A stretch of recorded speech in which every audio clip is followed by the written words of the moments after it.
Hi, good evening, Mr. Hello. Rod. How are you? Good, how are you today? Awesome. We are a little bit early. Okay. I do know that we have a couple of members who are at work who are going to be joining us at lunch, Okay.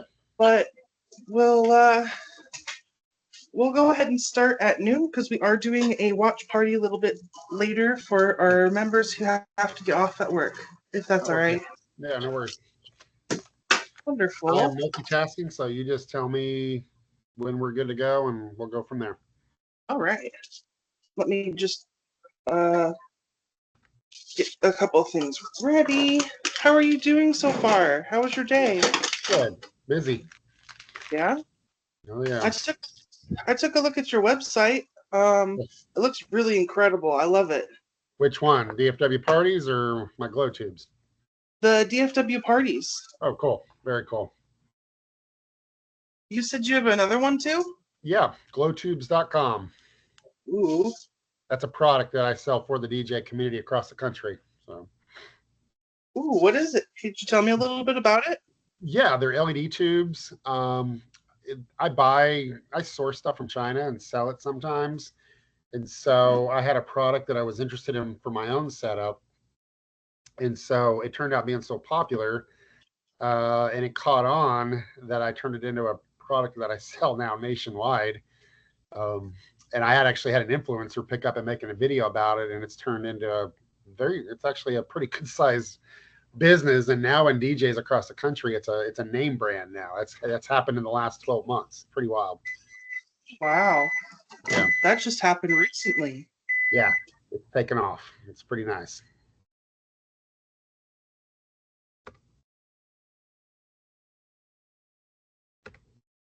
Amazing story about a pivot through COVID too. I think we've got a couple of questions Yeah. ready for you. I don't want to spring it on you just now. We haven't even started. I am ready for whatever. So the uh, irony is that I actually did a Zoom during COVID talking about how you shouldn't pivot. How well that oh, if you needed to do something short term, do something short term. Like if you have to get your bills paid, get your bills paid. But focus on your core competency. And then the irony is a week after I did that interview, I found a product that I ended up diversifying and pivoting. And everything I said in that video, I was like, oh, never mind what I said. isn't that the way of things? Well, it was an opportunity, and and what it was the previous product before the glow tubes. And from that knowledge, I learned how to deal with China and how to import and the nuances and all that stuff. So, Yeah, no. but that to my original point in that video, I focused on my core competency, and DJing is still very much at the core of what I do. It's still my passion, and it's still my primary business. So, Excellent. It's so funny the way that life kind of comes at you. yes, it is. That's no lie. All right, I am almost done. I'm gonna turn off my camera for just a second while I check some emails. Okie dokie. I will be back in a second. Oh, hi, Olivia. Hey, honey. Hey. Um, we are going to have some people filtering through. They're going to be joining us as they get their lunch breaks. So, but we are also going to be posting this a little bit later so that the people who are getting off of work will have a chance to benefit today. No, I do have a question for you, Morgan. Yeah, what's up? So I get nice email that you sent out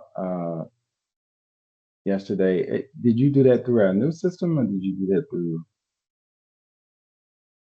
The email for the club today? Yes. Oh, I did that through our student email. Okay.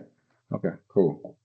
I just wanted just let me know when you start using it. I wanted to see how that campaign rollout went to. Gotcha. Yeah. Will do. All right. So let's get started. Welcome everybody. We are going to have a few people filter through, but today we're going to go. We won't be stopping. We've got quite a lot to talk about. Today's meeting includes an amazing guest speaker, DJ Rod Baker. He's got incredible experience, and he's got an even more incredible story. I will let him speak a little bit about him. Well, I'll let him speak to the whole time by himself about him. But please welcome Mr. Baker. And we're super excited for you to be here today.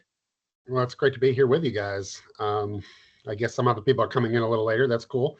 To give you a background, I originally started, I graduated college with a degree in advertising, and that's where I started my career, is doing advertising. And so the marketing aspect of it is a very strong component of everything I do. But during college, one of my sideline gigs was I used to DJ fraternity and sorority parties. And when I got out of school, I had a friend ask me to DJ her wedding, and this was the early 90s. It's been that long. And I'm like, I don't know anything about weddings. I know how to DJ. I just don't know anything about weddings. And back then, it wasn't normal to have entertainment at weddings. Like, you would get married and then you'd have cake and punch and say hi to everybody and go home. There was no party. It's not like, it's totally changed the whole aspect of that world. And so I didn't know anything about weddings. This was 1993. So this was the year before the internet. Okay. So I'm starting to really date myself, and I'm just barely started. So when you want to know about something, you didn't have the internet, you went to the library. So I checked out every book I could, not on DJing, but on weddings. So I studied and learned all the wedding traditions, all the proper ways to do things wedding wise. And I integrated that into a timeline. And my first wedding was actually pretty darn good. Like, when I look back on it all these years later, it was actually pretty good because it was rooted in traditions and I did that kind of research. To this day, whenever I have a wedding, you could put me in a box. I'm Anglo, I'm male. There's everything about me that's average. But I love doing cultural weddings. I love doing weddings that are kind of outside the norm. And I apply that same level of enthusiasm and depth in terms of researching, a culture. So if I have, let's say, an African-American Anglo combined wedding, I'll say, all right, help me, what are the family dynamics? What are we doing here? And how does this work and integrate? And that hunger for making it right and getting all this stuff down to that level has really propelled my career. And after 30 years of doing this, maintain that relevance. I'm 55 years old and I book 70 plus weddings a year at a very good rate. I book weddings, Saturday night weddings, I book at about $2,100 per. Fridays are pretty close to that, maybe not quite as much. So the revenue is, for an old white guy at 55, still with a full calendar DJing weddings, that should tell you more than just the marketing, but the relevancy that you take by actually taking a passion and loving what you do. So, and it's fun. It's still my passion. It's still what I do. I got weddings this Friday and Saturday night. Super excited and super thrilled to do that. So that gives you an idea where I came from. We were talking about this just before the broadcast. I actually have always just done that. Well, I did other things, and then it became a full-time venture about 12, 13 years ago. And then during COVID, obviously the event industry was a disaster. Everything shut down. We all were going broke.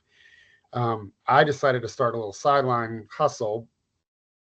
And it was when you go to weddings and you see the neon signs, and they're not just weddings now, but you see the little neon signs.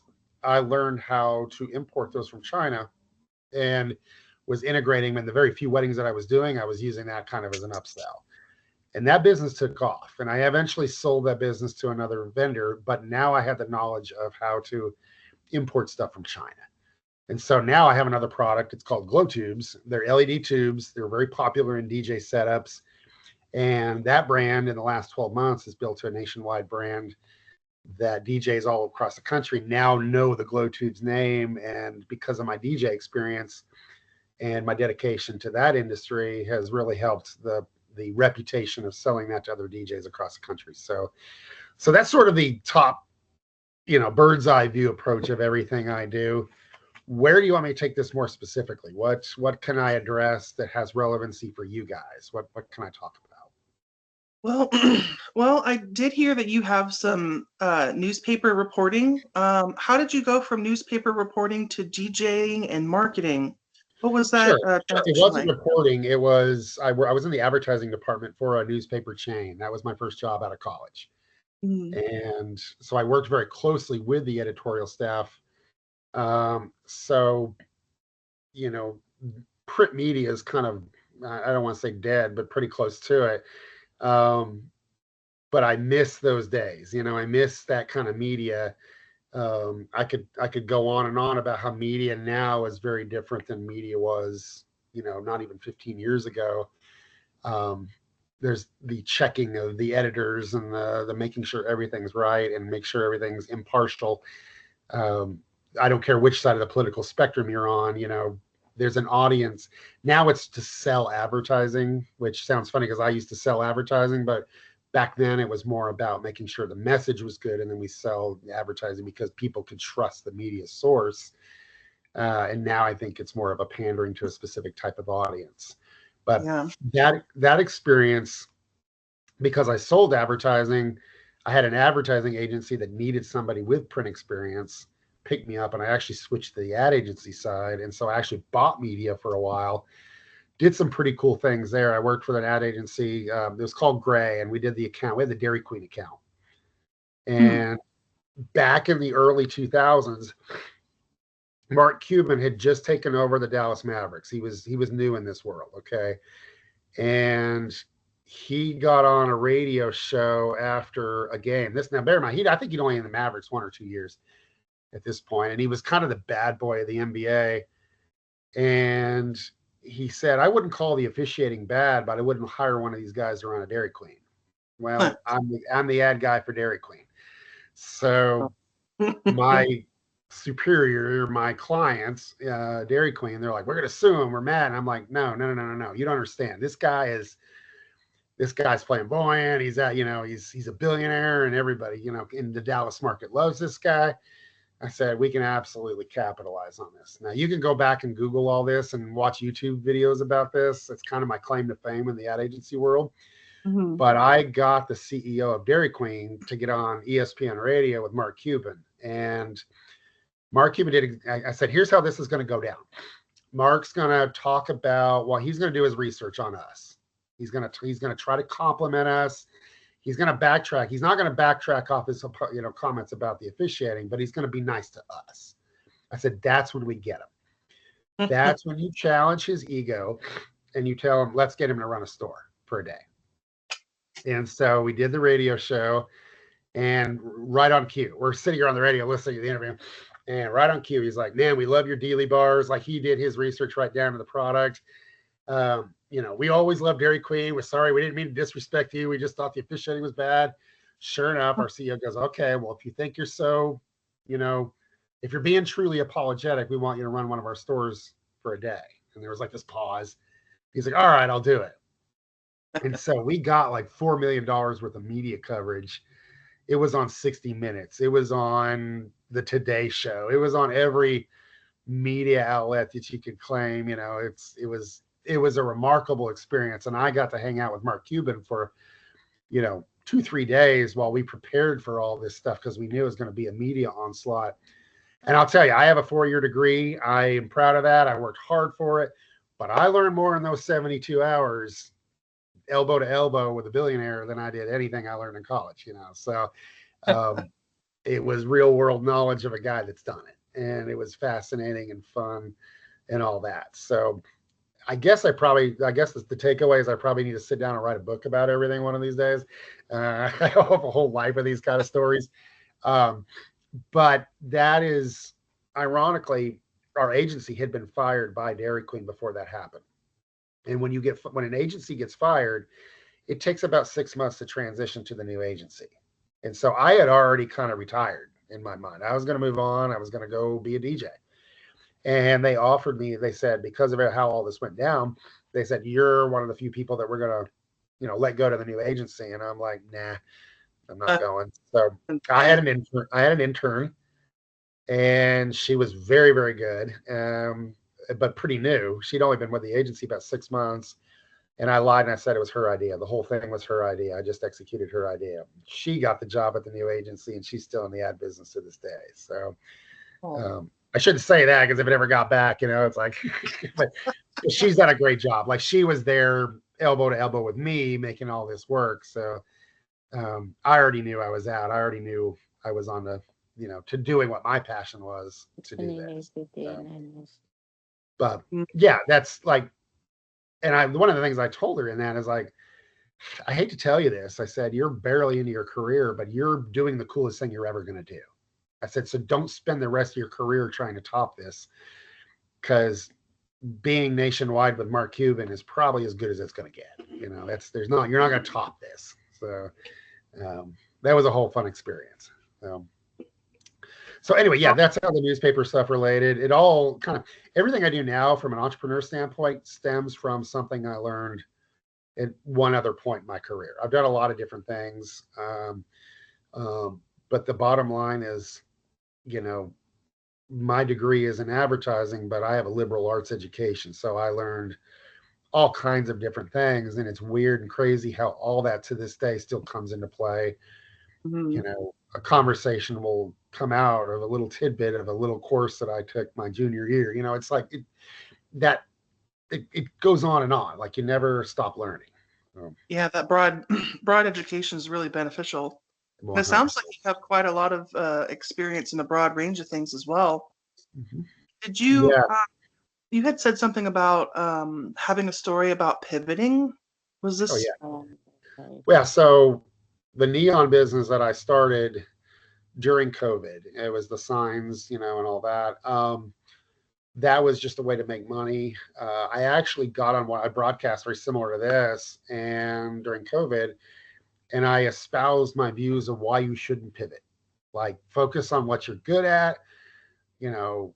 If you have to do something else, because the event industry was just trash during COVID. Like we didn't make any money. And people were going out of business left and right. And I said, look, if you got to do something to make ends meet, that's not what I'm talking about. I'm talking about not changing your business model to be something completely different, because eventually this virus is going to go away. Eventually we're going to go back to whatever normal looks like. They're going to come out on the other side of this, and you're going to, it's going to, we're going to be on another side of this, and it's going to be all, and you're going to wish that you had focused on your core business, basically, what I talked about for 2 hours in this video. And so it wasn't a week later when I got the inspiration to do the signs. And so a week after I talked for 2 hours about why you shouldn't pivot, I pivoted. It was an opportunity that sort of presented itself. But to the original point is, even though I did do that, I did still focus on my core competence. I was still a DJ. I'm still very much a DJ now. I just now have added more things to the mix. So it's less of a pivot, more of an additional, product line that sort of is enhanced by what I do. I could not sell the Glowtubes nationwide if I did not have the positive DJ reputation that I have. A friend of mine put it best. He said, Rod, it doesn't matter what you're selling. They're buying it because they know that you back it up. They know that your word is good. They know that you're going to take care of people. So, I appreciate that. Thought that was a huge compliment. And I take it as such. But yeah, this product has done very well for me. This Glowtubes product is like, I sell a set or two every single day now. It's remarkable. So, all right, what else can I address? Did we have any questions for the with the group? I have a question. Hello. Yeah. Nice to meet you, and thanks for talking to us. Absolutely. My question, well, first, I guess I want to give my question a little background. Please. I'm in a few business courses right now, and one, I had the opportunity to go through a mentorship that just ended And I've learned so much new information. Oh, I Okay. also do, I have a small business. I'm an esthetician. So I have a Okay. service-based business, Okay. which I plan to add retail to also. Excellent. But I guess that's the thing. There's so much I want to do to my business and so much I want to add. And then things that I just want to refine that I've already had going on. But I'm at a loss for how to plug in all of this information. I've gained all this new information. I have to Right. admit, I haven't really put anything into play yet, but I feel lost on where to start. That's really the hard part, is this getting started part. And it's overwhelming. My best advice is, be an esthetician, sorry, first. Get really, to where you feel supremely confident that you can look a client in the eye and say, you need this, this, and this. And they go, yeah. Get extremely good at that. Sounds like you're on that path. When you add from there, so add a small service or a small product that lets you kind of dip your toe in the pool gradually, safely. Once you have that confidence, and because sometimes product launches don't go the way you want them to do either. So you could have to say, oops, sorry, you got to back it up, got to give your money back. So do something small that you feel very confident that you try out ahead of time, that is going to work. And that when your clients get it, now you're that very experienced, practitioner who had a cool product and a product that people trust. Okay. And then once you do that, now you're building your reputation. So now you can build on maybe a little bit bigger product. I'm going to expand your line, have your core solid. And the example I'm going to give you, it's DJ centric, but for years I did not offer any lighting upgrades because I didn't feel comfortable doing it. So, but eventually it got to be the point where the clients expect a certain type of lighting addition at the weddings. And so I did that after I was only supremely comfortable doing it. Now, once I got comfortable with that, I realized, oh, I can add this kind of lighting and this kind of lighting. And now there's like a whole laundry list of items that can be added, to the list of services and all that. So start with something core that you can hit a home run with. And then from there, you can go ahead. I hear a cat. That's hilarious. I'm surprised. My dog's probably going to hear this and go nuts here in a second. So just be warned. Um, Start with your core of what you do. Start with a small product and then build it out from there. Once you do that, then it's a runaway freight train. Then you can add whatever you want. And, but again, it should always map back to, we trust Ebony. She does a very good job. She stands by what she says. And we know that if we buy this from her, that either it's going to be right, or if it isn't, she's going to make it right. And once you do that, you're unstoppable at that point. So Thank first you. of all, build out from there. Okay. And a follow up. Yes, please. That's so helpful for the retail side. That I'm not the best salesperson, so adding retail has been a struggle. For the marketing side, I've been in business for 2.5 years. Okay. I've put a pause on any true kind of marketing, just because I felt like I was putting things out kind of randomly, like say social media. I had Sure. no structure to it, and it became overwhelming, so I backed off. Well, Mhm. now I want to, I guess, kind of relaunch. Okay. Um, and again, I don't know where to start. I know marketing is more tthan social media, Sure it is. and I'm not great at social media either. So I'm just, again, as far as marketing, I don't know where to start. Okay. So marketing is my background. That is, that's what I was trained to do at school. So um, whatever you do in terms of marketing should be your voice. So, you know, I don't know much about you yet, Ebony, but you seem pretty laid back. You seem pleasant. Your marketing should reflect that. It should be, you know, if you come to us, it's going to be a pleasant experience. It's going to be friendly. It's going to be, what I'm seeing right now on the other side of this TV monitor, video monitor, is kind of what your message should be of, hey, you can trust us. We've got you. We're going to take care of you. Don't try to go big and flashy and all that. You want to build trust. You want to build repeat customers. You want to build a base of people that, and it becomes less selling. You talk about not wanting to sell. Nobody really wants to be sold, but everybody loves to buy. So what you want to do is create an environment where they want to buy. And so when they trust you and they come to you and you've got this repeating customer and they got this word of mouth, and the whole message is this sort of pleasant experience, which actually fits with what you're doing, because it should be relaxing. It should be pleasant. If you take along that message, then the word of mouth will get big. And then going to a product from there is going to have less to do with selling and more of a, hey, this is something you're going to need and want, and they're going to be like, oh yeah. I mean, it's going to be a natural next step, and it won't feel like selling. It won't be selling. They'll be buying, but it's more of a value added to them and offering them something they could actually legitimately use and experience, and probably I would say work that into your services as the aesthetic. I cannot pronounce that for the life of me, but add it to like, hey, we do this, but the upgrade will do this, or whatever, and make it a natural next step. Thank you so much. Of course. But yeah, the core message of your marketing should be not flashing in your face. And I wouldn't say that for my business. It is, I'm a wedding DJ, it's got to be big. It's got to be flashy. It's got to be packed dance floor for your, like, you're coming here for a serene experience, be true to that. That's so helpful. Yeah. Thank you. Your social media posts should be the same way. Say, and your most social media posts should also reflect that you enjoy what you do. So my posts are never, ever, hey, I'm a great DJ. Like I never am promoting myself as a DJ company. Basically, most of my posts are, I'm at this super cool venue. Man, this photographer is incredible. Man, the food, the catering is really good tonight. I spend all my time complimenting everybody around me. And the assumption is, well, if he's that confident, doesn't have to say anything about himself, guess what? He's probably pretty good too. I don't have to say it.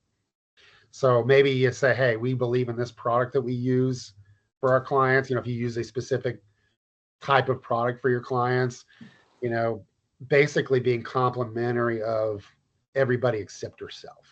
A humbleness in a way that's confident. So many golden nuggets. Thank you.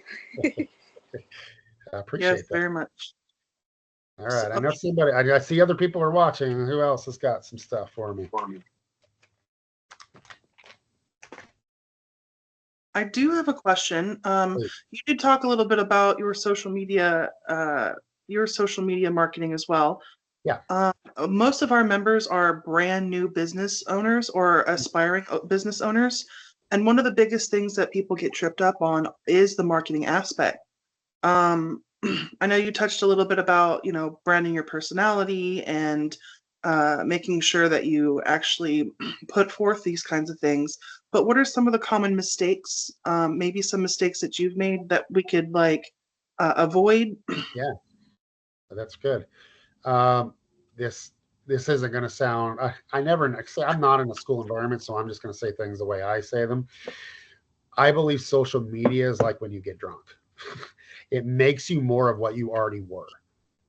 So if you're a jerk, social media is going to show that you're more of a jerk. If you're a nice person, social media is going to show that you're more of a nice person. I'm a huge believer in that. And it proves it to me over and over again. The people I know in my life that are nice people, it shows. And the people that aren't as nice, it shows as well. So basically, number one is be true to who you are. If you're tough and pragmatic, just like no nonsense, not as easy to get along with, don't try to pretend you are. Like say, okay, we're tough business people. We're going to take care of you and take that approach. The number one thing before you do anything else is be true to you. Be true and present that, because they're going to figure it out. They're going to figure you out. So first and foremost is be self-aware of who you are, what your personality is. And then from there, what's my goal? I want to sell XYZ product. So this personality combined with this particular product, somewhere in the way there, you kind of have to figure out how you want to message that to people that you want to buy your product.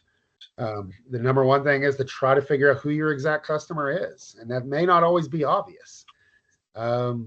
For me, my ideal client is a type A person that knows how to delegate. I don't want somebody who's wishy-washy and say, oh yeah, do whatever. I want somebody who says, no, I want this, this, and this to happen. And after we figure out how, Rod, I trust you to get done.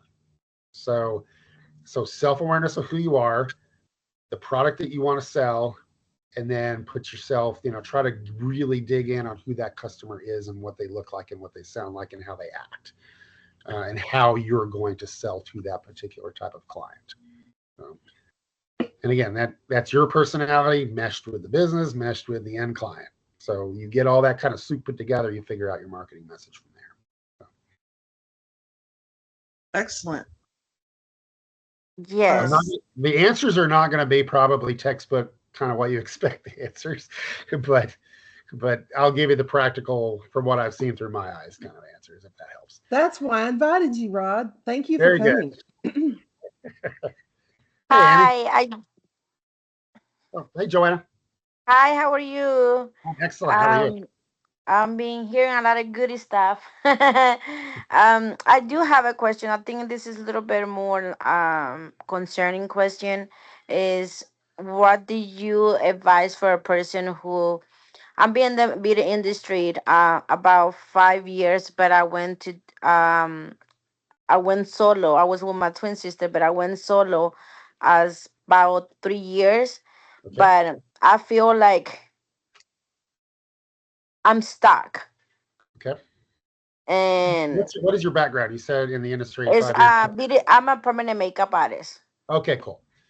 Very cool. Okay, so let's go back to when you were part of the group. What did they provide that you feel like you don't have now? I believe she had that clientela grown already. I went in when she was built already, Okay. and she was providing me what I love to do is marketing, customer service. It's Sure. more like involved with clients and in social media and stuff like that. And I feel that now that I am solo, it's just a lot in my plate. That It's a I lot. love what I do, but it just I cannot focus every like I try to focus. My head is just it's like a machine. It won't stop thinking. Like I feel like my head is faster than actually my ideas to write it down. Right. So and I get overwhelmed. And It's easy to do. It really is easy. yes, so yeah. I have a list of things to do that will probably take me to about 11 o'clock tonight. So I hear you. And Annie will tell you that from her wedding days that there are no easy days. So, um, marketing is sort of the thing that's easiest to kind of say, I can get to that later. But it's also the thing that needs to be done to make sure that you're busy later. So, if anything else, my advice would be to do maybe messaging less often, but more intentional if you were just run out of time. So what I would probably do in your case, and you may already be doing this to a small extent, is really focus on your end client. Show the before and after. Um, show you being the expert at what you do. Really, what you're trying to impart, and this is part of what I was telling Ebony, was it's all about trust. They want to know they can sit down in your chair and they're going to get up and they're going to be better off than when they sat down in that chair. So how do you do that? I would say probably before and after pictures, testimonials from your clients that, man, Joanna did a great job. What you want to do is just impart this sort of, it's trust. So your message should be that, hey, you're an expert at what you do. And your voice and how you do it will develop. But what you do is you want to create that sort of, if I sit down in your chair, I'm going to come out and I'm going to look great. You're going to really make me look awesome. Because that's what they're looking for.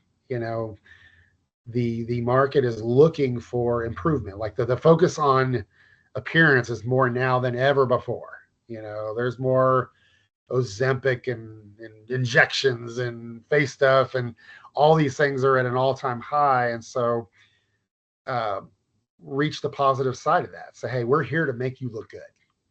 So if that means, because you're overwhelmed, if that means do it less often, maybe a once a week message, like maybe, hey, the Monday makeover, or, a Tuesday transformation, come up with some sort of, catchphrase and show once a week, hey, here's somebody we worked with, and here's somebody who's super happy with what we've done.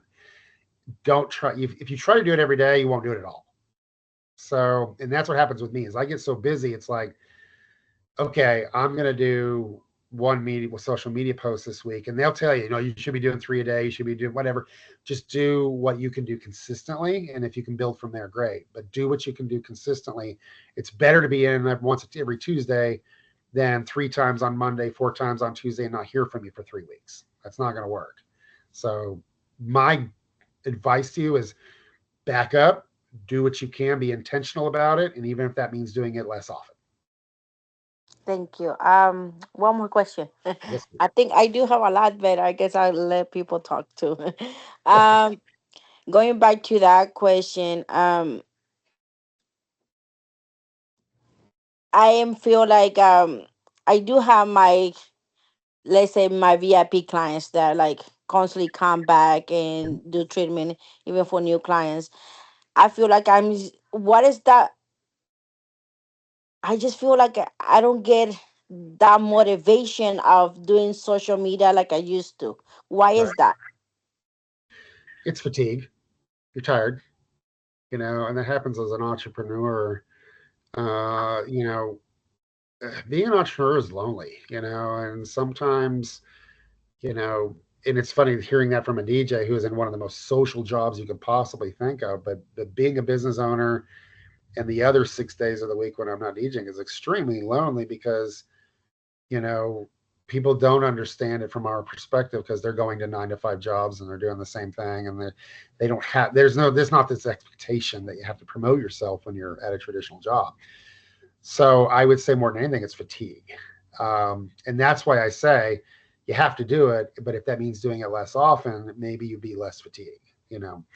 But you mentioned your VIP clients.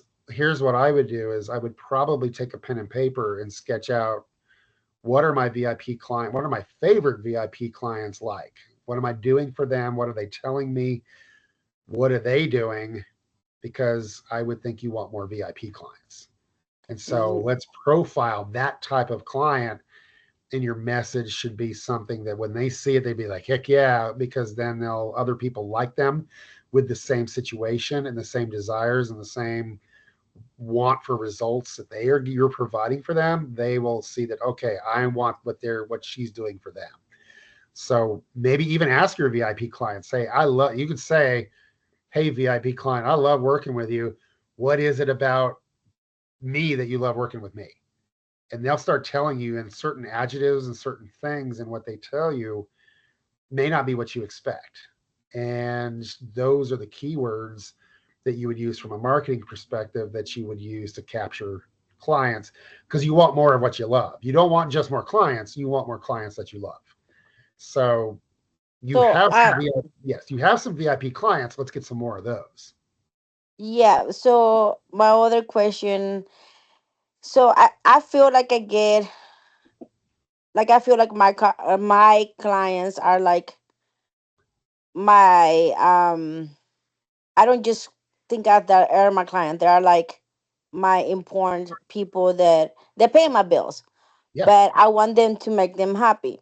Is it's okay to take our clients as personal, as friendly, or just like just regular clients? My Like approach, yes. between those two's relationship, because I feel like I get too involved friendship. There You don't, sometimes you don't know the I don't they know don't the makeup artist's perspective, but I know from a DJ perspective, yes. we're very social, and you strike me as very social. And Yes, I am so really, really brave. I can tell, I can Miss Annie totally can tell tell you that. that that's shining through uh, easily. So with that being said, I think people kind of expect that from you. They kind of expect that it's personal. And if let's say you were doing something like Ebony, and you had a small product, I would do a little mini rollout to your VIPs at a highly reduced or minimal charge to make them feel like VIPs. So be personal, but also let them know that that they're valuable to you. Say, hey, I love our relationship and I love how we can talk. Just know that I really value that you come to me and trust me. So you can be personal and maintain a little bit of professionalism at the same time. Yes. Like you can, with those lines don't have to be blurred. They, you can very much say, man, I just love being around you. Like I've been to the same hairstylist for 15 years. We know things about each other that nobody should know about each other. Okay. So I imagine that the longer you're with these clients, you're going to have that similar type situation. You're going to get close to them. You're doing their, flipping makeup, for goodness sake. That's personal. That's how they go out in the world is based on you. So don't hide behind the personal. That goes back to me being true to who you are, and your message being who you are. You're that person. You're that outgoing. You're that, you got that personality. Don't try to hide who you are, because if you do, then it's inconsistent, and then they know. The new clients don't become VIP clients because they know they're like, it's not, she's holding back. They'll figure that out about you. Oh my goodness, you're the first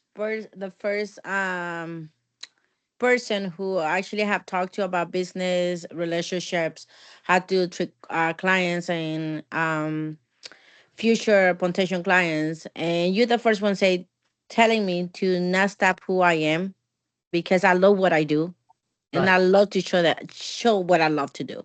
What I But feel other people have, the yeah. way you're saying it is what you need to be saying out there to your marketing message. That's it. Like what you just said and how you said it. I love what I listen to you right now. I love what I do. I love my clients. So that's real. That is what I see. I An just ad wish there, I'm like, I just wish I could get out of the to the camera and say it, but when I'm in with my person in my suite, they just love me. They make videos. I try to do as many contacts I can. In the moment that I just like it just it's like my little cave instead of being in my home, being stressed and all that stuff. But I just feel sometimes that I say, okay, I'm going too much or being too friendly or too open. So that's I don't know. Sometimes I feel like, okay, I'm being too hey, look, nice. if you don't get a client because of that type of messaging, then it's not your client. Then it's not somebody who was ever going to be consistent and you were going to love in the first place. So if somebody hears this, brash superstar that I'm hearing right now, you're going to attract somebody who wants to work with a brash superstar. You're not, you want a good mix. You want to love your clients. Okay. Yeah, Straight I up. love you guys. Come and see me. Okay, I will give you discounts. Professor Hall, did you have your hand raised? I do. Okay, so I know you guys could ask him questions for hours, but I I'm want here for you as to long as you have, want me to be, by the way. So I'm here as long okay, as you, yeah. awesome. I just want you to have an opportunity to hear his story. And he has an interesting background, and he has some very unique ways that he's grown his business. And I also, Rod, would love for you to share a little bit about your COVID pivot and kind of how you moved and kind of came up with some new ideas to survive. Because for those of you who weren't in the special events industry, it just shut down in COVID. Like there were no events, there were no weddings, and those people who were in that industry had to do something if they wanted to survive. And Rod has a great story there. Yeah. So let's just give him a little bit of time to talk about that, and then I'm sure he'll be happy to hang out and take some more questions. Okay. I did touch on it a little bit. Oh, you did? I missed it, I guess. Okay. No, that's fine. I'll give the overview that I started the neon side hustle was what it started as a method of survival. Like we lost a lot of industry people because they just couldn't. There was no money when you don't have events. Like your source of revenue just completely went out the window. I rescheduled probably 80 events, and I had some savings that got me through some of it, but the neon signs that I did were the pivot that kind of kept the lights on and kept food on the table. So from there, that's when I was able to migrate into other products that I import from China, particularly the Glowtubes product. It's an LED tube that it's real popular in the DJ world, and that product has done extremely well for me, and continues to do something. If you want to go check out that product, it's at Glowtubes, GLOTUBES .com, and they're very popular in the DJ world. So the pivot really was, and what the irony was, I would never have had the added services and the added business and any added, other value products. I never would have had the chance without the slowdown. So I don't want to ever do COVID again, but COVID slowed down long enough for me to figure out some other stuff. And the irony is that other stuff is providing as much of my living now as DJ has. Even though I maintain a full DJ slate, my other business now provides as much revenue as the DJ business, which is nice. It's put me in a very nice spot. It's put me in a spot, as a DJ, you don't think, how the heck am I going to retire, make enough money to retire, even though I'm one of the highest booked DJs in this entire market. You think about those type of things, and now I'm in a spot where I'm like, okay, when I want to be done, I can be done, and that's kind of a nice place to be. I don't want to be done. I'm having too much fun, but it allows me to be a better DJ when, I'm not doing this gig because I have to. I'm doing this because I love this couple. I love that I connected with them and they're fun, and this, I can tell we're going to have a good time tonight. So that makes me a better DJ. It makes me a more sought after DJ, because if I'm having that kind of fun, guess what? I'm going to get referred by other couples that love working with me because they saw the good time that they had there. So the intermingling of the side hustle with the main hustle has made both things better and pushed both things forward. So that's sort of the recap. Yes.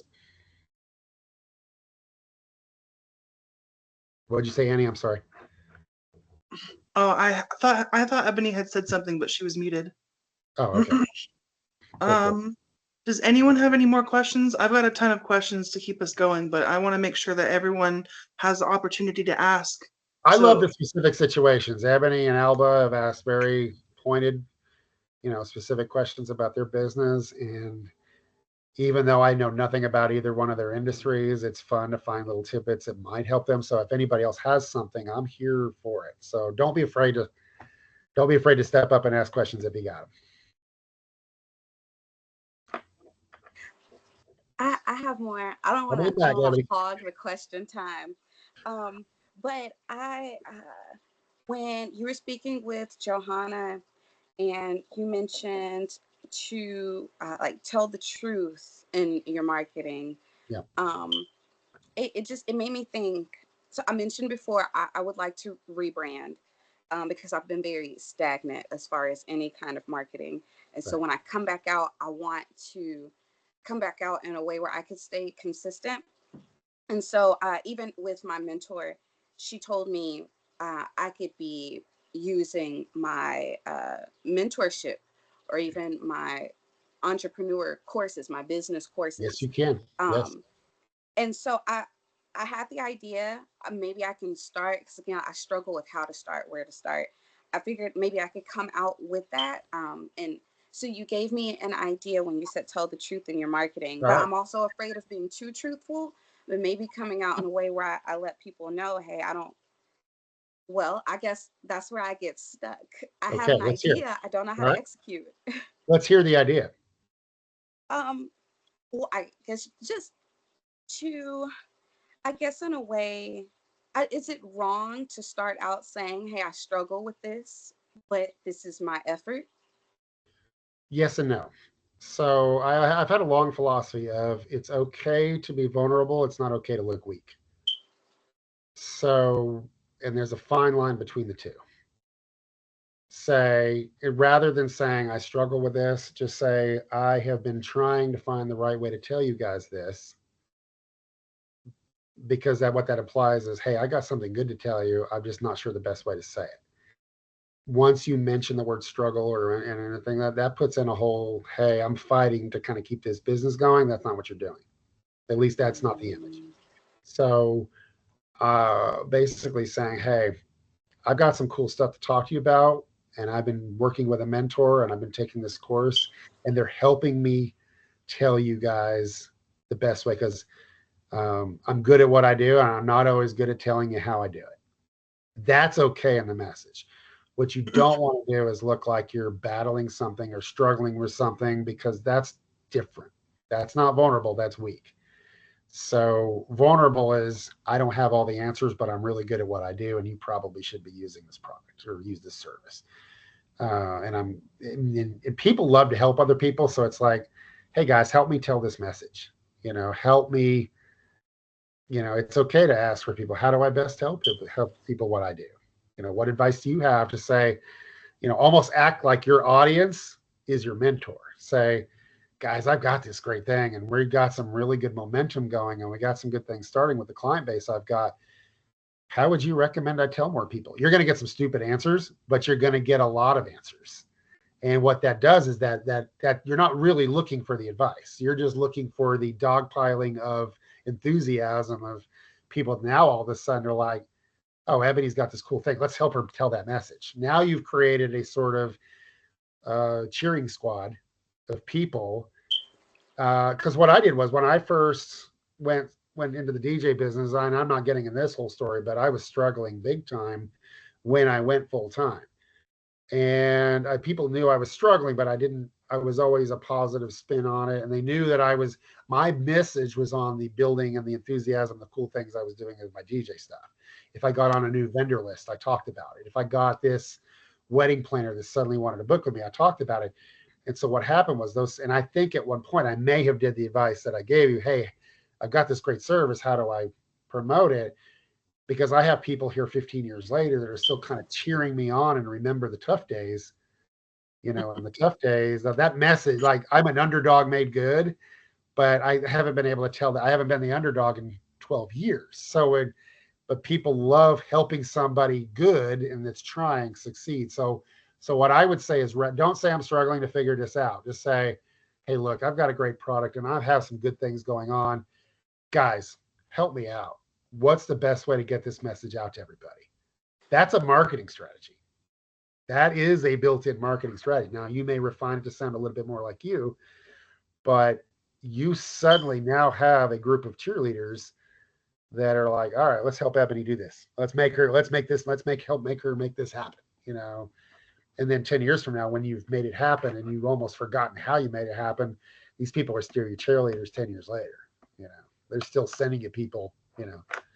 I've gotten referrals from brides that didn't book me, which is wild, because they were there and they were there in the social media, and they fell out and they didn't maintain the relationship with their existing provider, but they've seen me through the years and they're like, hey, I didn't use him, but I know he's good.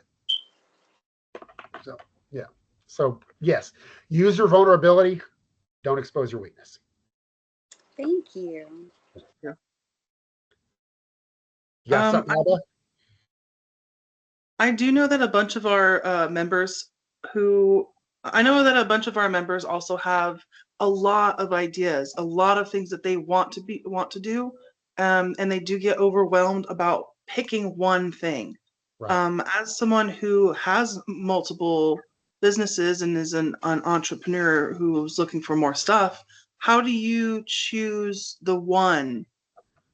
That's always that's a really good question. And it's more relevant than you realize, because my two products, so I have my DJ product and I have my Glowtubes product, and they both market completely polar opposite of one another. So as a DJ, I'm one of the most expensive guys in the Dallas-Fort Worth market. My price point, and everybody's a DJ. Like, every single person in this page knows a DJ. And if you put a Facebook post out or an Instagram post out, hey, I'm looking for a DJ, you're going to have 17 recommendations minimum within 20 minutes. And yet I'm one of the most highest paid, well-booked DJs in this market. That marketing is extremely different than my Glowtubes marketing. So I don't ever reply to the Facebook post who's looking for a DJ. Like, I'm never going to be that guy, because they're all looking for the cheapest guy. Never going to be that guy. So my marketing is to wedding planners, is to venues, because the venues see DJs every single week and they see the bad ones. They see the ones that play the music too loud or make huge number of mistakes and do all these things, all the horror stories of DJs. And they'll say, this guy gets it right, and he gets it right every time. Those wedding planners that are, fiercely loyal to me, they're loyal to me because I'm going to make them look good, So that marketing is its own entity. Now, the irony is my Glowtubes product emulates a much more expensive product. There is a product that's called Astera, and these lights look. And if you're watching a commercial or you're looking at a social media post or a print ad, they look. If you put mine and theirs up against each other, they look the same, but they don't have the same functionality. That particular product that my competitor sells for about $800 per light. Wow. My product sells for $600 for 6 of them.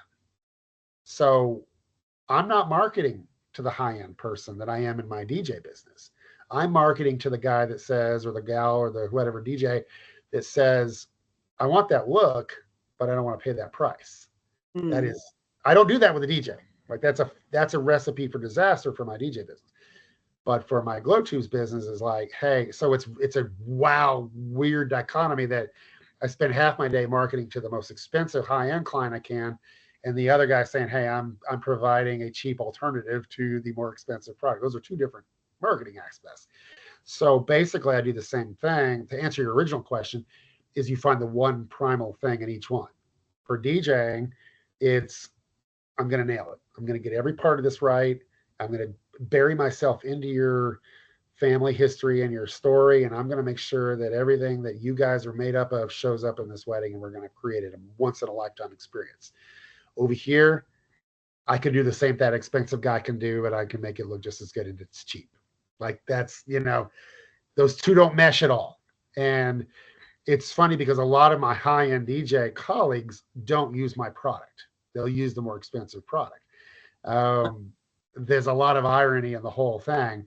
But part of that high-end DJ experience has DJs that aren't as high-end go, okay, I can create a sort of high-end look without having to pay high-end prices. And ironically, some of my colleagues, one in particular in this market, he is a super high, he's way more high-end than I am. He goes around the world DJing. He actually uses my product. And yeah, so it does work for that. But my primary message is, hey, we're an inexpensive alternative to the expensive part. So you basically, the same self-awareness you have to have with your message, you have to have that same kind of self-awareness with your product. I'm not going to try to take my Glowtubes product and tell people that it's the same thing as their more expensive product. I'm not like, if you drive a Kia, you're not going to impress a Ferrari owner. You're just not. You're just not. And so, and I'm not, and you shouldn't. So, but the Kia is going to get you there, and the Kia is going to be reliable, and it's going to, and if in pictures it happened to look the same, which doesn't happen in that world, but if they happen to look and people can't really, the average end user can't tell the difference at a wedding, then you got something. So you have to be as self-aware as you are of your own voice. You got to be self-aware of your product. Don't sell it as something that it's not. And again, on the DJ side, I can't jump in on a Facebook query of 20 other people and say, hey, I'm available for that date, because once they say, oh, great, how much are you? They're going to go, yeah, get out of here. So be self-aware with your product, but be self-aware. It's all about self-awareness, whether it's your product, your voice, and what your product provides for you. Wonderful. Thank you. That's a good question. All right. I know somebody else has got something. My favorite's dealing with specifics here. Got about 5 minutes, so this will be the last round of questions. Please, if you have anything that pops up, ask now. Yep. Cool. Okay. All right. I got one. Oh, I'm if sorry. If you're not talking, Evan, you step right up. I love it. You always do. You always do that. You go ahead. Oh, thank you. I appreciate that. Thank you. Okay. So I don't want to be a dead horse and keep asking the same questions in different ways. But I am most recently, as far as my business, I'm the most focused on, I would say, networking, which I've been granted so many great networking opportunities, um, and applying the knowledge that I've learned most recently, and rebranding. So for the rebranding, I feel like this is cheating, but just getting going back to getting started, I'm trying to figure out what to start with. So, do you have any ideas on a good? I guess this is why I feel like it's cheating, because I'm asking just straight out for an initial kind of marketing, either campaign or post. What would be a good idea to put in my first initial post to help me get the momentum going, where I Okay. could keep it going? So have kind of map out what you think you want to do for a message and all that. Let's put that aside for just a moment. Back up and have a pre-rollout. So what we just talked about with, hey guys, give me some good ideas. That's sort of starting to build your enthusiasm where you may already have your campaign figured out. So the campaign of rolling out should reflect a certain amount of class and a certain amount of, I think what we would determine with you was the calmness and the, you know, we're not going to go for a flashy campaign. We're going to go for a expertise, and you're going to have a very calm, nice experience. So however you figure that out, that's going to have to, you're going to have, I hate to tell you that that's part you're going to have to figure out. So, but building up to that, you still want to go back and say, all right, guys, how do I, I'm having this momentum and I'm thinking about doing a kind of a, maybe a soft rebrand. Who's got ideas for me? And that might actually, you may start having some ideas of what you already want to do, but that some of what you hear back might help you refine that message a little bit before you do roll it out. So then when you do roll it out, they already know it's coming. So then you could say, all right, guys, this is what we talked about. This is my rebrand. I'm excited to share this with you. You guys are going to have, when you work with me, you're going to have a great experience. And we're excited to be working with you. And we're looking forward to creating a soothing, calm, very professional experience that you're going to really enjoy and you're going to look great. So twofold. One, build up to the rebrand so that when you do rebrand, they already know it's coming. It's not a surprise. I think a lot of people want to do this massive, and I think some people rebrand like every 3 months, it feels like. It's just they lose the enthusiasm of the rebrand and they want to get it again. It's like, no, find your message. The rebrand is all about finding the right message and then staying with that message. So build up your expertise so that when you do the rebrand, then your cheerleaders that you do find and create are there excited to share. And you might find that shared more than you expect because they know it's coming and they knew. And even though their particular message may not be in that rebrand, but because you asked them previously, they take a little sort of mental ownership of it. They might be more apt to share it because they're like, yeah, I was there for that. I was there for the creation of this. So pre-rebrand, soft rebrand, and then stay consistent. Make sure the rebrand is something that is consistent with who you are. Wow, that was great. Thank you so much. Love it. All right. What else has anybody got? Sorry, I'm getting Well, over that. I have a question. I'll ask the last question, I guess. Okay. So I have a business. My business is an apparel business. We do size inclusive from extra small to 6XL, and I'm currently doing T-shirts, hoodies, sweaters, and I'm expanding into some more lines a little bit here in a little bit for the summer. Nice. I Are you a storefront or are you online? I'm currently online. I'm trying to work up to actually have a store. We have already shipped out to 5 different countries in 3 different continents. That's So I've impressive. gotten a couple of experience with the whole VATs and having to go out and do customs stuff. That was a learning curve right there. I'm still learning that part of it. It's a disaster.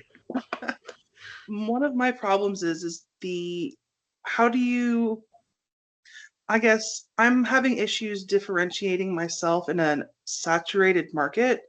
I know what I want to do, and I know that I provide like high quality clothing. Because there's a whole bunch of apparel people that are just putting whatever they want on clothes that will disintegrate after 2 or 3 washes. But Sure. like, I want my family to be wearing these clothes and wearing them for a long time, things that they actually enjoy and they love to do.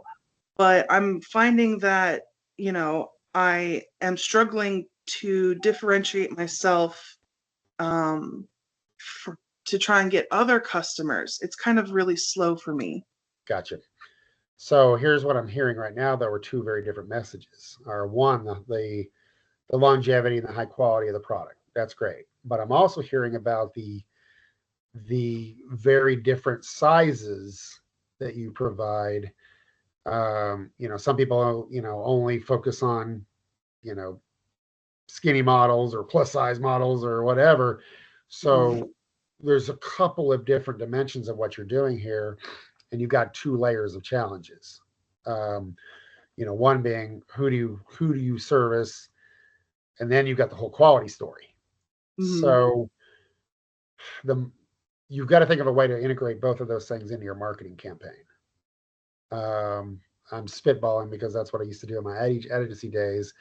I almost think that you get the skinniest person you can find and a plus size person you can find and have them back to back, both smiling and saying something like, "We love high quality and this is generational type clothing that will be around, that won't disintegrate after 2 wears." Like, be blunt with that part of the message and put it right there, skinny, plus size, right next to each other, both with big smiles on their face, saying, "Man, we love this product." This is the high quality transcends the size aspect of it. This isn't about Mm-hmm. us trying to focus, so the way you do that is you show, I don't want to call them extremes. That's not what I'm getting at, but I just want to show Show the visually, range. right. Show the range. It's visually not what they expect. Mm-hmm. And they're both big smiles. That's very important that they're both enthusiastic about what they're wearing. And that message is and I almost would say generational clothing. Like, and then say, you almost created your own marketing message right there, I think, and that this won't be wearing out after 2 wears. Like, you're going to be wearing this, this will endure the style. This is you're going to be wearing this as long as you want to be wearing it. So 100%. find ways to incorporate both. You got two very distinct messages, but you can tell them both in one story. You're just kind of storytelling two issues that you have. Mm-hmm. The fact that you service all different sizes is not typical in the retail clothing market. So use that as an advantage, but it's a secondary advantage to the quality of the product. Say, our high quality products are going to take care of you. We don't care what size you are. Yeah, love that. So Yes, I love that. Thank you. So the way to do that is to show them the extremes, Mm-hmm. show them both sides. I would literally find the skinniest girl I could find and then put it next to a plus size girl that both are compatible with each other. That you can tell might be good friends. They might be going out to the bar after the photo shoot. You want kind of hey, we're having a good time together. We're here and we're wearing these awesome clothes and we're having a good time. If you could kind of get that message in there, that might resonate with the customers going, "All right, you don't care what I look like and you've got good stuff." That's what I want. So Beautiful. Thank also you. go back to the other thing I would say is go back. The same thing I was telling, the other two girls is find your core group of people that are your customers, even if it is a smaller group. Say, "Hey, what is it? What is it that made you buy it? What is it make you like my product? What is it that I can use? And what you're my end user. What can I be telling these people that I can use?" Mm-hmm. I did that with my Glowtubes product. I sent an email out to like my first 100 customers, and they sent me back pictures of ways they were using them in ways I did not even imagine.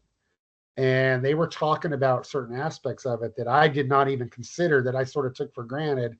And they sort of getting the message back of, "Hey, these things don't weigh anything. Like, they weigh like an ounce." And I was like, I didn't even think about why that would be a good thing. But that kept coming back to me. So ask that core group, and you might also get a little nugget or two from them saying, "Hey, yeah, we like them because the texture." And you may have never even thought of that. They may have something that we haven't thought of. But my gut reaction is to focus on the quality that services whatever size, and the message should reflect. Thank you. I Of really course, appreciate it. Thank you. of You course. this whole hour you've given some incredible advice and we really appreciate it. I love it. Thank you so much for being here. I love it. I'm always available for you guys. So if you need a Thank you. resource, I'm here for you guys. Thank you so Thank you much. so Can I much. Yes, can I Ebony's ask got you, more. Johanna? Don't let her get away. Yeah, I felt like I interrupted Johanna earlier. Johanna, I'm sorry. I hope I'm saying it right. Um, I've taken value from the answers to her questions, especially too, because we're in the same Yeah, you're industry. good. Both. Yeah, you Um, both have very similar things. Yes. so I just want if we could, if you did have another question, Johanna, that I interrupted, I'd love to hear it if Yes. everyone's okay with that. Yeah, please. If you Alba, I'm sorry, I call you Johanna because that's what's on the right side there. It's Alba Yes, Johanna, it's isn't it? Yes, I'm yeah, so you sorry. can call me Johanna. All Yeah, right. I was gonna ask you that question, but I think you answered when you were giving like that last advice. Yep. It probably could be the crazies or as a small business and like me and then my friend Ebony. We struggle with the small business because we do everything by ourselves. Yes. But maybe it's gonna sound crazy to ask this question, but I think you answered it already. What is the faster way to grow our business? I know it's social media, but something like it's more magical. Okay. The thing that so Glowtubes was never meant to be a full blown business for me. It was really just to make my DJ setup look good, and then I had a few buddies that wanted me to do a bulk order, and it was never do that. So what blew that business up? I used to make fun of influencers, but an influencer got a hold of them, did a 10-minute video on how awesome they were, and I blew up from there. Everything else I've learned how to do, and I do the advertising since, but you talk about fast tracking, that was it. So what I would probably do if you have a particular customer who has a social media from this, and this may not be the case. Like this is we're looking for a golden unicorn here.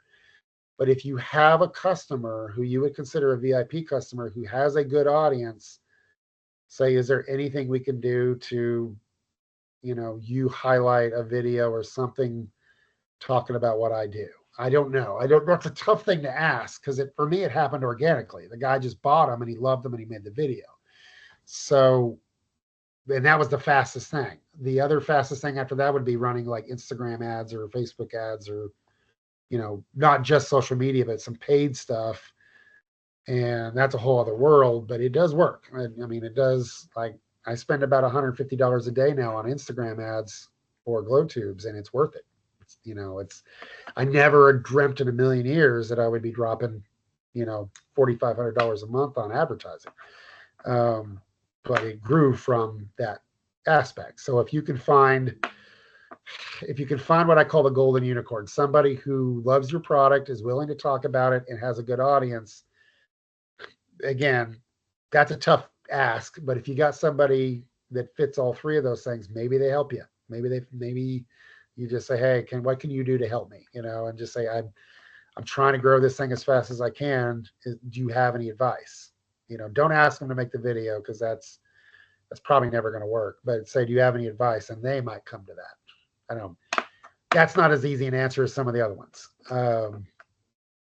Growing fast, for me, let me go back to the DJ side. I struggled for years until I didn't.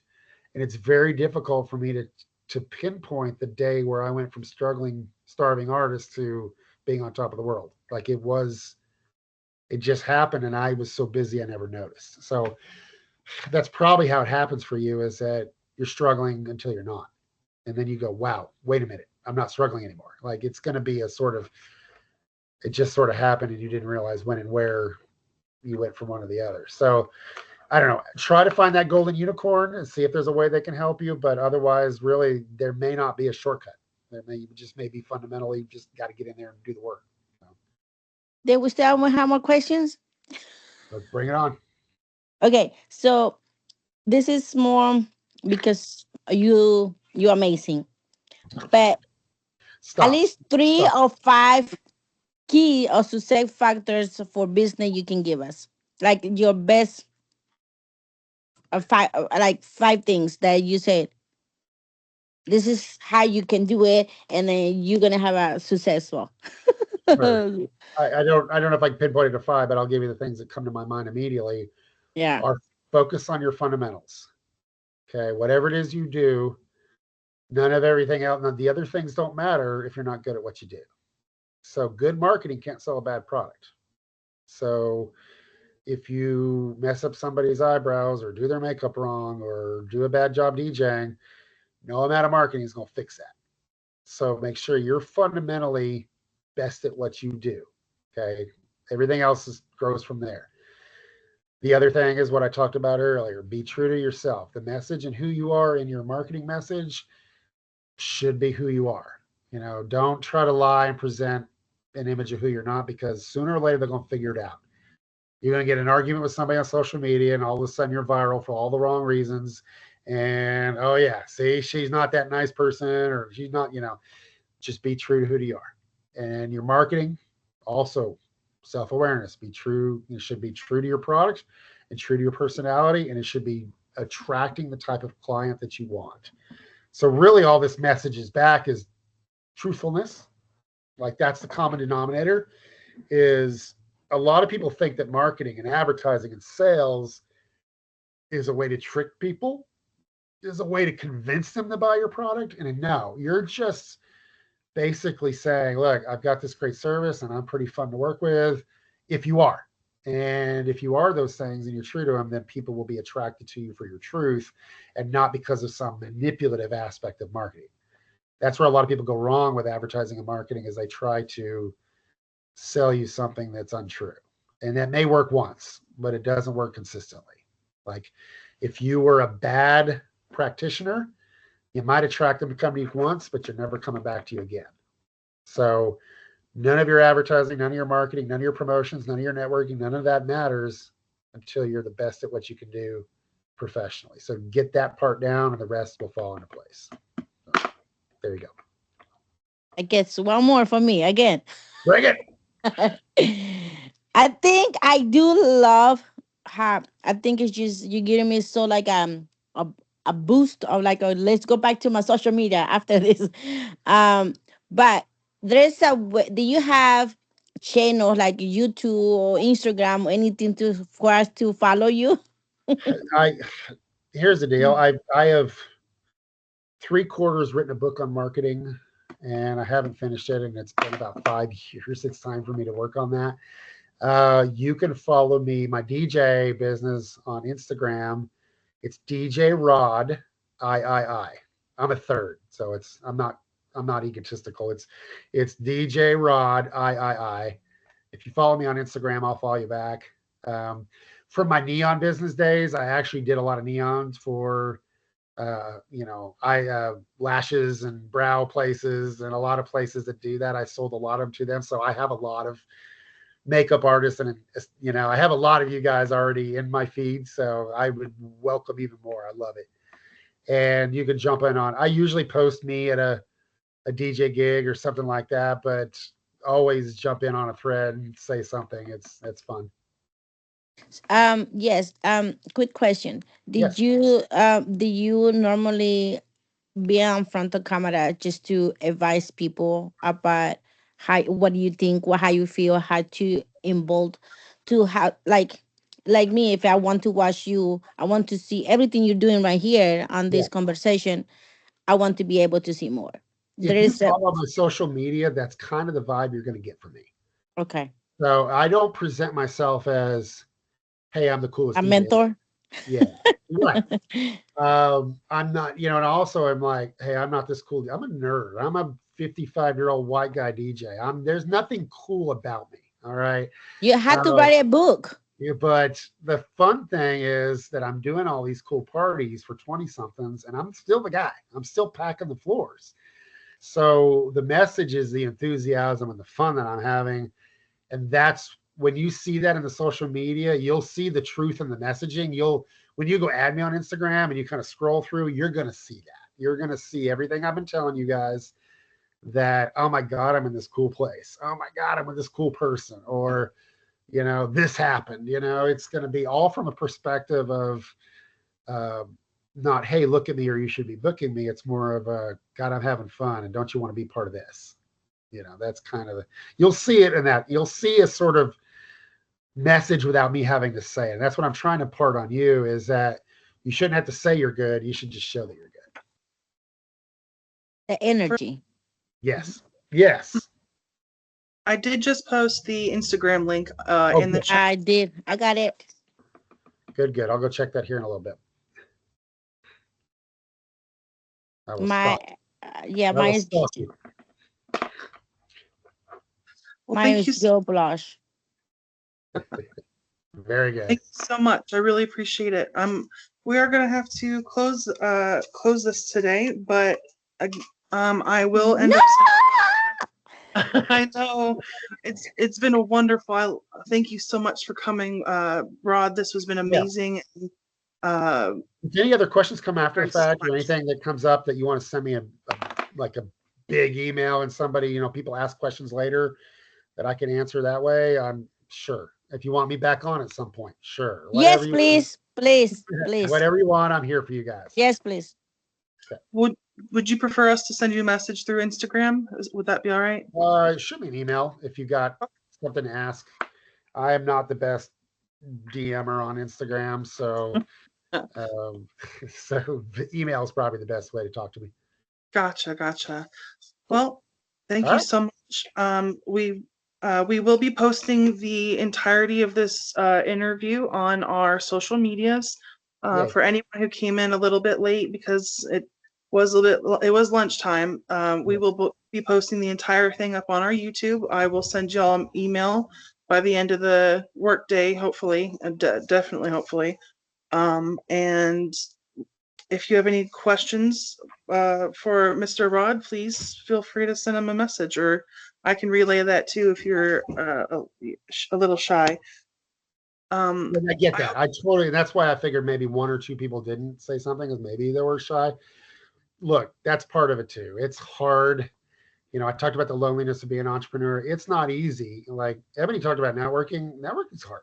Like if you got something you want to say behind the scenes or ask behind the scenes, that's totally cool too. Thank you. Y'all have an amazing day. I did want to say one thing, club business. Please, I will also be including our club startup group. Please feel free to please download that, because we're going to have a lot more of our event stuff going on to the app, as well as more resources for entrepreneurship and connections and the ability to showcase your business as well. So that will also be in the email tonight. Y'all have a wonderful day and a wonderful week, and I will see y'all here soon. Thank you so much for coming. Thank you for putting this together. This was a really good, really good conversation, meeting, and then motivation with a good energy to pump ourselves up to what we need to do next. And Miss Johnson, I think we need to communicate. Just send me a direct message, okay? I would love that. Joanna, I'm going to reach out to you on our team chats. I have some good news as well, so we'll talk about that here in a little bit. Woohoo! Thank you so much. Everyone have a great day. You too, ladies. Thank you. Bye bye.